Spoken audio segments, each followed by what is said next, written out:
What's going on, guys? This is Ben from Pitch Black Forge in the shop today. Figured I'd make a couple of videos.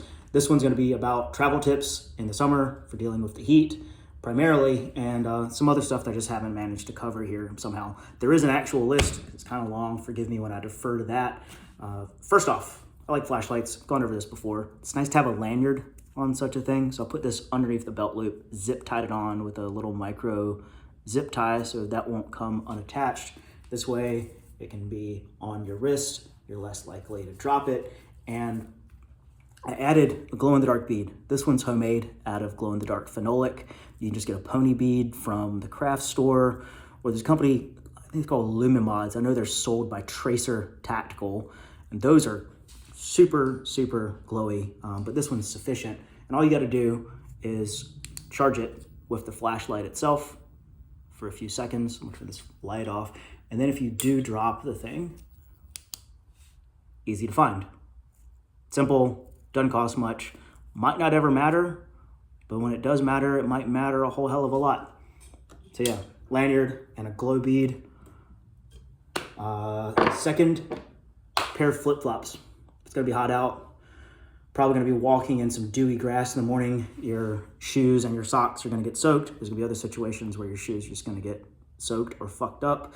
It's nice to have an extra footwear option for around camp. If you want to sneak into a municipal pool, or if you've got a gym membership, you want to go take showers in a place that's grosser than you are, then get a pair of cheap flip-flops. I know the ones at Old Navy are like $4. Just click them on the outside of your backpack, and they weigh nothing, they float, they cost nothing, and you never know when they might come in handy. Your feet are going to get screwed up. You're going to get blisters. There's going to be times when you want your feet to air out, but still not walk around barefoot. It's not good for hiking. It's not good when you have your pack on. You need to really like ruck across a yard on ballast or something. But for just tooting around camp, it's a nice thing to have.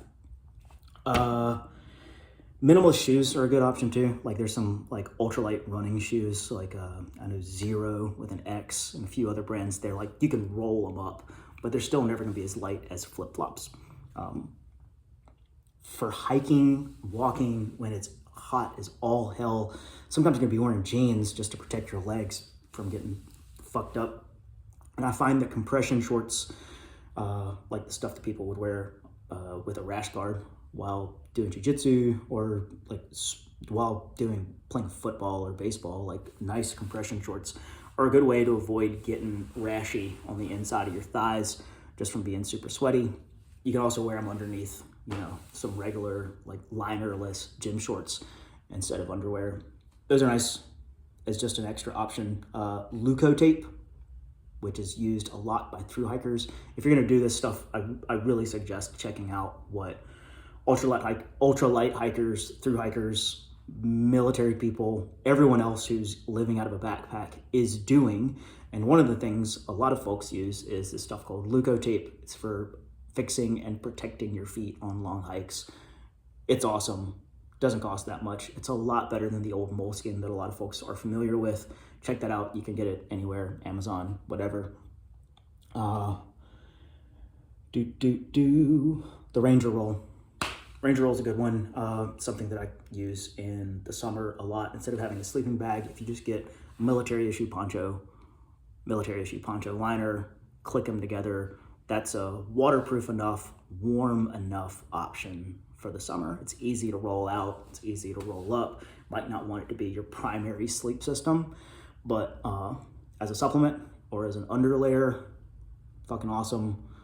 Ponchos are great when it's really, really rainy out, but it's also muggy and hot, because wearing regular rain gear in a hot, rainy day, you're just gonna get drenched on the inside from your own sweat, because Gore-Tex is never as breathable as you would like it to be. Also, when any of the breathable waterproof materials get dirty or greasy, the microscopic pores in that material that allow the vapor from your body to escape and not get trapped inside and make you sweaty, those tiny micropores get clogged up by the filth of the life that you live, and it's no longer breathable at all. You might as well be wearing a rubber sheet.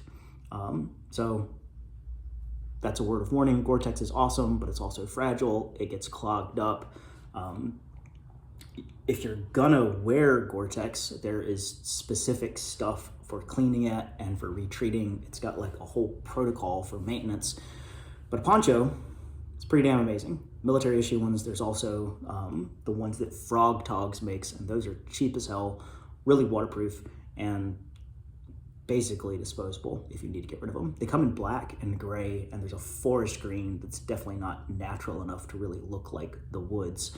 And I think there's a brown, like a somewhere between coffee and coyote. Those are great colors.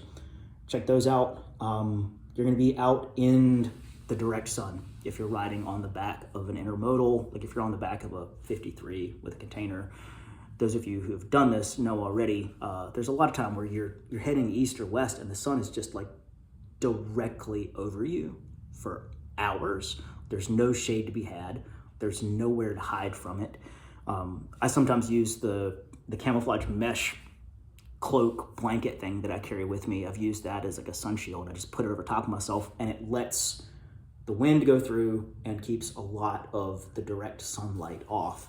But if you look at people who work outside all the time, like folks that do field work, who do migrant labor, they'll often wear hoodies, like hood up, gloves down, gloves even like over the knuckles, because you're better off sweating inside of your clothes and having that off gas than having the direct light and heat of the sun on you. Look at what fishermen do, people who are out doing like competitive, fly fishing or fishing off of boats. They've got the reflected light of the water on them all day. So what they wear is sun shirts. It's catching on with construction guys too. So it's basically a rash guard type material, like really thin polyester with a little bit of spandex in it, often with thumb holes so that the sleeves go over to your knuckles, and a really thin hood. It's not a double layer hood like most hoodies, and usually they don't have pockets in the front. It's just like a t-shirt with a hood on it. And they're rated from 30 to 50 SPF. So they're made just to keep the sun off you, to be moisture wicking, and they're pretty fucking amazing for being out in the direct sunlight. They'll get sweaty, and they do feel like a synthetic, but I guarantee you'd rather be in that, especially if it's not like a super dark color. You can find them in coyote brown or camo or like an industrial gray, much the same as the color of a grainer. That's a lot better than being in the direct sunlight. It's not as maybe multi-purpose as a hoodie, but you're not gonna be as swampy inside of that thing as you would, with a standard like Champion or Hanes Ultra Cotton, like thick ass hoodie on, or Carhartt hoodie, which is what I defaulted to for a really long time. But sun shirts are great. They're made for that purpose. So pay some attention to what other outdoors people are doing, other outdoorsmen. I know some of us come from punk or come from some aesthetically biased background, but wear what makes the most sense. Sun shirts, pretty fucking great. If you're homeless in general, if you're traveling in general, it's a good idea to get a membership to Planet Fitness or one of those 24-hour gyms that's in every city or town in the country. Pretty cheap to get a membership that allows you to drop in at any of their locations. Most YMCAs have a scholarship program. Sometimes they only run once or twice a year. You have to apply for the scholarship, prove that you're poor, destitute, or homeless, similar, and you can get a YMCA membership that allows you to drop in at other YMCAs, usually only like once or twice per month at each location. So if you show up in, Eugene or whatever, you can drop in at the YMCA there like twice and wash up and then use it again in the next town.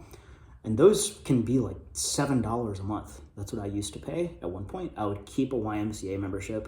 And I remember going to a few towns up the road when I was doing sugar beet harvest years ago.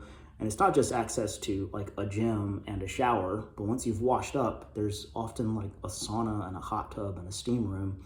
It's pretty damn nice. It's the kind of amenities you would get if you're at like a really good hotel. Full price is like $45 a month, but the scholarship can be $5 or $7, maybe $9, and that's definitely worth it. I relied on that a lot when I was younger traveling. Next thing, truck stop showers. Nothing to be scared of there. They're pretty affordable. If you are scrounging and spare changing, flying a sign, then you can definitely afford that. But even if not, if you're doing some kind of work or this is just a vacation type thing for you, any big truck stop has facilities for the truckers to wash up, and they do not mind at all if you're just some random guy with a backpack and wanna wash up there.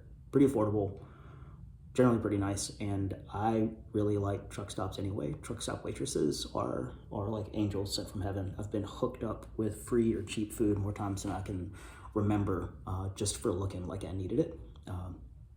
So yeah, check those out, truck stop showers, in addition to a normal gym membership, which is the standard thing you kind of have to do if you're homeless. Like where the hell else are you gonna wash up?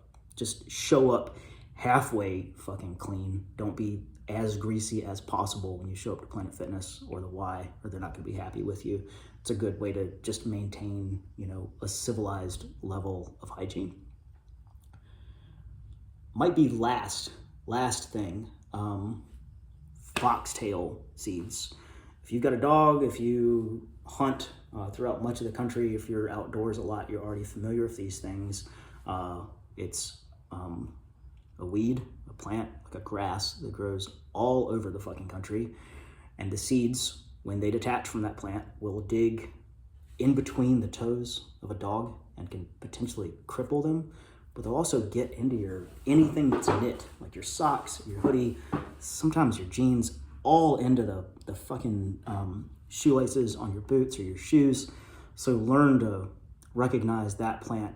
I'm gonna splice in a photo of it right here. Dink. There you go. Look out for that thing. Learn to identify a bunch of plants, hazardous and otherwise. This one is a huge pain in the ass if you're traveling. If you've got like stretchy side pockets on your backpack, it'll get stuck into that. It'll get stuck in like the soft like liner inside of the shoulder straps of your bag. If you set it down in it, it's a fucking nightmare to clean out. And if you've got a dog that you're traveling with, it's like really dangerous for them. It can injure them horribly because it just crawls in one direction like a harpoon. Again, foxtail, good thing to know about. There you go. There's a few tips. About 12, 13 minutes of talking. Brief enough. Hope you're all doing well. Let me know if you got any feedback. Comment, like, subscribe, share. Peace.